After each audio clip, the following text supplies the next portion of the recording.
delta T-nya itu nilainya dipertahankan untuk suatu selang, misalkan selang dari selang T0, selang tutup T0 hingga selang buka T1. Begitu pula dengan seterusnya. Jadi delta T dapat digambarkan sebagai berikut. Nah, gambar tadi itu menunjukkan lintasan tunggal dari suatu proses sederhana delta T. Sebenarnya pada gambar tersebut ada lintasan, tapi tidak kelihatan di gambar. Lintasan itu bergantung pada lintasan omega kecil. Ingat pada saat kita membahas symmetric random walk, itu awalnya bergantung kepada lintasan yang dihasilkan. Nah, ini ceritanya sama. Jadi sebenarnya ada lintasan si omega kecil. Nah, lintasan itulah di mana si delta T dan juga Brownian motion itu bergantung, ya. Jadi tadi kita ulangi, pada gambar tersebut nilai delta T pada titik T sama dengan TJ akan sama sampai sebelum masuk di partisi waktu berikutnya, yaitu T sama dengan TJ plus 1. Jadi kita lihat kembali gambar ini, ya. Dia akan sama sebelum dia masuk ke titik partisi berikutnya. Contohnya di T1 dia sudah berubah nilai daripada delta J, gitu.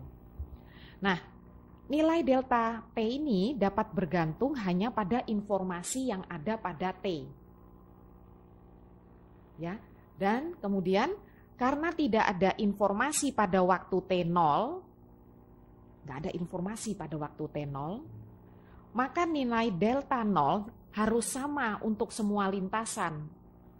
Kalau tidak, berarti ada lintasan yang memiliki informasi. Padahal asumsinya tidak ada informasi pada waktu T0. Jadi delta 0 harus sama untuk semua lintasan. Dan potongan pertama dari delta T untuk interval yang pertama ini sebenarnya tidak bergantung pada si omega kecil itu, karena tidak ada informasi pada saat T sama dengan 0. Nah, nilai dari delta T pada selang berikutnya itu dapat bergantung pada pengamatan pada selang yang pertama. Oke, terdapat hubungan antara proses sederhana delta T dan Brownian motion pada integral di atas. Apa ya hubungannya? Sekarang kita lihat. Kalau kita memandang WT sebagai harga per share dari suatu aset pada waktu T, dan kita misalkan T0, T1 hingga Tn-1 merupakan waktu-waktu transaksi dari aset, dan delta T0, delta T1 dan seterusnya hingga delta Tn-1 merupakan posisi, dalam hal ini adalah jumlah share dari aset pada setiap waktu transaksi, dan itu ditahan posisi tersebut hingga waktu transaksi selanjutnya. Keuntungan transaksi pada setiap waktu T dapat dinyatakan sebagai berikut. Jadi untuk T, di mana T-nya itu berada pada selang 0 hingga T1, itu dapat dinyatakan dalam bentuk seperti ini. Ingat, di sini WT menyatakan harga aset pada waktu T, sedangkan delta T adalah merupakan posisi atau jumlah share dari aset pada setiap waktu transaksi, dan itu ditahan hingga waktu transaksi selanjutnya. Jadi sekarang karena T-nya itu berkisar dari 0 hingga T1, maka kita bisa menyatakan keuntungannya dinyatakan dalam persamaan ini. Ya. Dan karena kita tahu bahwa Brownian motion itu pada waktu T0 bernilai 0, maka akhirnya keuntungannya adalah delta 0 dikali WT, di mana T-nya ada pada selang ini. Berikutnya pada selang T1 hingga T2, maka keuntungan transaksinya dinyatakan dalam persamaan yang kedua ini. Ya, dan prinsipnya sama di sini. Ya, seperti yang persamaan pertama. Kemudian persamaan yang ketiga, jika T-nya itu antara T2 dan T3, maka keuntungan transaksinya dapat dinyatakan sebagai berikut.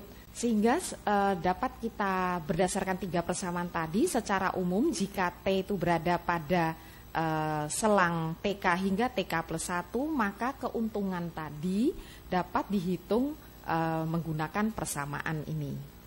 Nah, proses IT di atas adalah tidak lain adalah integral itu dari proses sederhana delta T.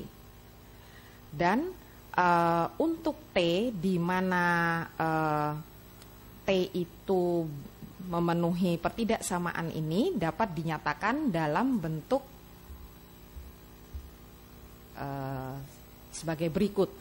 Jadi begini, tujuan kita tadi pada awal pembahasan integral stokastik, apa yang ingin kita bahas adalah bagaimana cara menghitung ini. Ya. Nah, ternyata setelah kita bahas dan dari contoh tadi mengenai keuntungan posisi harga aset yang kita akan peroleh, kita mendapatkan pernyataan bahwa IT dapat dinyatakan dalam bentuk ini. Sehingga apa yang dapat bisa menjadi kesimpulan bahwa integral stokastik dengan integran sederhana adalah, kita lihat ini karena IT sendiri dapat dinyatakan dengan bentuk seperti ini dan IT itu tidak lain merupakan integral itu yang dinyatakan seperti ini, berarti integral stokastik dengan integran sederhana ini dapat kita nyatakan sebagai ruas kanan dari persamaan IT ini. Ya, mungkin jelas ya. Oke.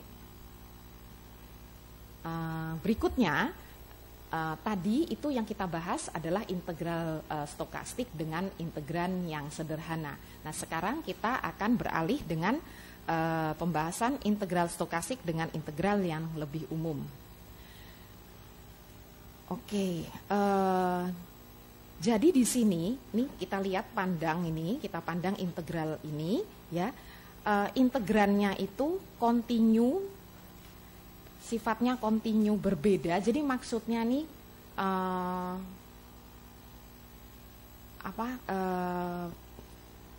bukan merupakan sebuah fungsi yang sederhana seperti tadi yang kita bahas, tapi dia itu berbeda terus, ya.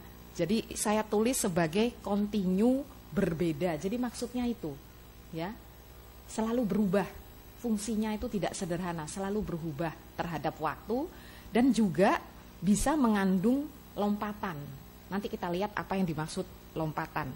Nah, untuk mendefinisikan integral dengan integran yang lebih umum, jadi delta T itu kontinu berbeda dan juga mungkin mengandung lompatan, kita dapat mengaproksimasi delta T dengan proses sederhana yang digambarkan melalui gambar berikut, ya. Jadi ini delta T-nya sendiri, ya. Kemudian ini lompatan, ada lompatan di sini. Nah, kemudian dia akan lanjut lagi. Nah, kita mau coba taksir dia dengan suatu delta T yang merupakan proses sederhana. Nah, pada gambar tadi, kontinu berbeda dari delta T itu ditunjukkan sebagai garis yang utuh. Tadi jadi dalam garis yang utuh, dan integran yang sederhana yang akan mengaproksimasi itu ditunjukkan dengan garis putus-putus. Nah, ini seperti ini, ya. Jadi delta T ini yang kontinu tadi, yang kontinu berbeda, dan ini yang akan mengaproksimasi. Nah, terus ada lompatan, ya, tadi sudah dijelaskan. Integran sederhana yang akan mengaproksimasi integran yang lebih umum tadi itu dibentuk dengan cara hampir sama seperti tadi, yaitu memilih suatu partisi lagi. Kita pilih suatu partisi lagi, ya. Kemudian kita tetapkan proses sederhana delta Tj pada setiap Tj, dan kita pertahankan proses sederhana konstan sepanjang subselang ini, ya. Pada saat langkah maksimum dari partisi mendekati 0, jadi kita bayangkan langkah maksimum dari partisi itu mendekati 0, ya.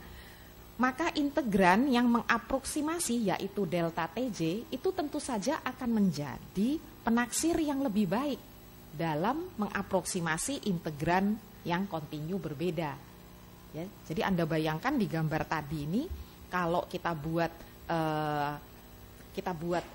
partisi-partisinya itu tadi sangat kecil menuju nol, yang maksimum saja menuju nol, maka yang ada di kepala kita maka bahwa penaksir-penaksir ini akan mengaproksimasi si delta T yang lebih umum itu tentu saja akan lebih baik, begitu.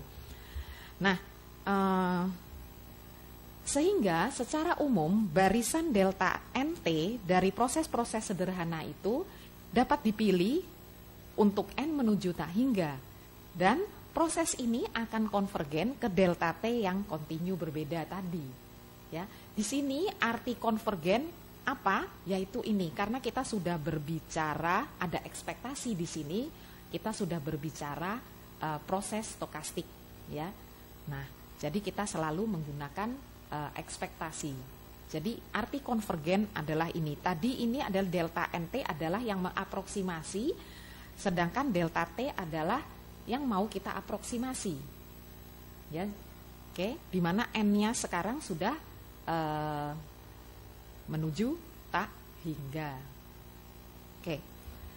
Definisi formula integral itu dengan integral yang kontinu berbeda itu dapat dinyatakan dalam bentuk seperti ini. Jadi ini kan tadi kita mau cari di mana sekarang delta U-nya delta T ya merupakan fungsi yang kontinu berbeda dan mungkin memiliki lompatan. Itu didefinisikan sebagai limit N menuju tak hingga dari, nah sekarang integralnya di sini integrannya merupakan proses yang sederhana. Tadi kita sudah mempelajari apa ini integral dengan integran yang dengan proses sederhana. Jadi integral ini mewarisi sifat-sifat integral itu dari proses sederhana. Oke, jadi contohnya supaya lebih jelas akan dihitung integral dari WT dWT dengan interval 0 hingga T besar. Nah, tadi apa prinsipnya? Kita pilih nih suatu barisan delta yang sederhana ya. Nah, delta sederhananya bagaimana? Contohnya di sini yang sebagai delta NT itu kita bedakan menurut partisi-partisinya. Untuk selang 0 hingga T besar N itu bernilai 0. Jadi kita ambil dari nilai dari W di titik 0 yaitu sama dengan 0. Dan berikutnya untuk selang berikutnya adalah nilai dari Wiener di titik T. Contohnya di sini pada selang ini T per N dan seterusnya. Jadi untuk setiap partisi didefinisikan suatu integran sederhananya itu sesuai yang didefinisikan di sini. Sehingga dapat digambarkan dalam bentuk seperti ini. Ya, untuk dari 0 hingga tadi kalau nggak salah kita lihat kembali lagi dari 0 hingga ke T besar dibagi N itu bernilai 0. Maka di sini kita lihat hingga T besar N nilainya 0. Dan seterusnya dari T dibagi N hingga 2T dibagi N ada lagi nilainya W apa tadi itu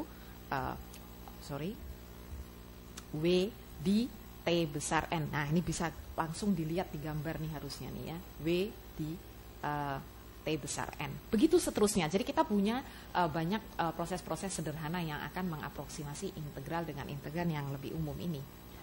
Nah, di dalam modul materi sudah dijelaskan bagaimana ternyata dengan modifikasi aljabar dapat kita peroleh bahwa akan memiliki solusi integral tersebut sama dengan setengah W kuadrat T besar dikurang setengah dari T besar.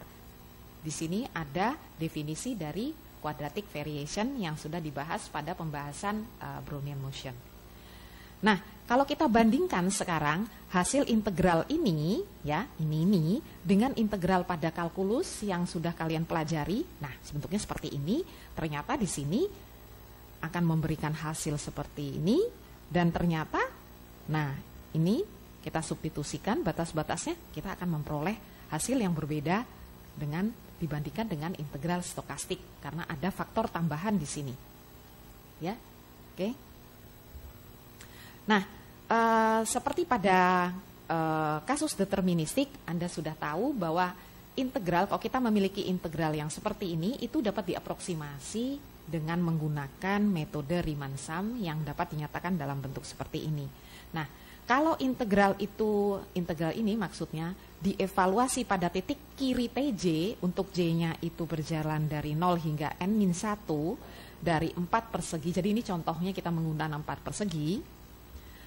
Atau integral tersebut dievaluasi pada titik tengahnya pada setiap partisi dari 4 persegi, jadi bisa dinyatakan dalam bentuk yang seperti ini. Kita lihat harga fungsinya sekarang udah di titik-titik tengah pada tiap partisi, maka kita sebenarnya menghitung atau kita akan memperoleh hasil yang bukan agak berbeda. Apalagi jika N-nya itu tidak terlalu kecil, maka kita lihat daerahnya yang kita hitung akan berbeda, begitu. Jadi ini yang tadi kalau dihitung pada titik sebelah kiri pada tiap partisi, ini pada titik tengah partisi. Nah, dengan menggunakan cara yang sama, kita juga dapat melakukan pada integral stokastik yang terhadap proses Wiener-Wt ini. Jadi ini integralnya ya terhadap proses Wiener-Wt. Kita lakukan aproksimasi sesuai dengan titik evaluasi integralnya.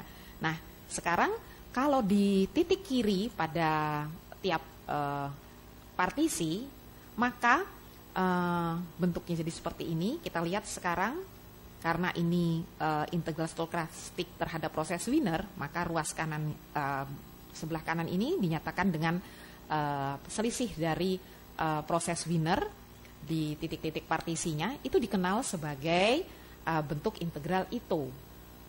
Jadi jika kita nyatakan ini sebagai begini, di mana evaluasi F-nya di titik kiri untuk setiap partisi, maka integral ini dinyatakan sebagai integral itu atau mengikuti skema itu. Nah, kalau yang berbeda seperti di kasus deterministik, di mana integralnya itu dihitung pada titik tengahnya, di tengah-tengah pada tiap partisi, maka kita peroleh bentuk seperti ini, itu dikenal sebagai integral Stratonovis atau memenuhi atau mengikuti skema Stratonovis.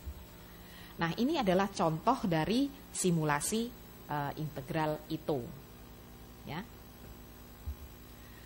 Nah, sekarang sepertinya sebelum kita melanjutkan pembahasan kita, ada baiknya kita istirahat sebentar. Kita istirahat 5 menit dan nanti kita akan melanjutkan pembahasan kita lagi. Ya, kita istirahat dulu.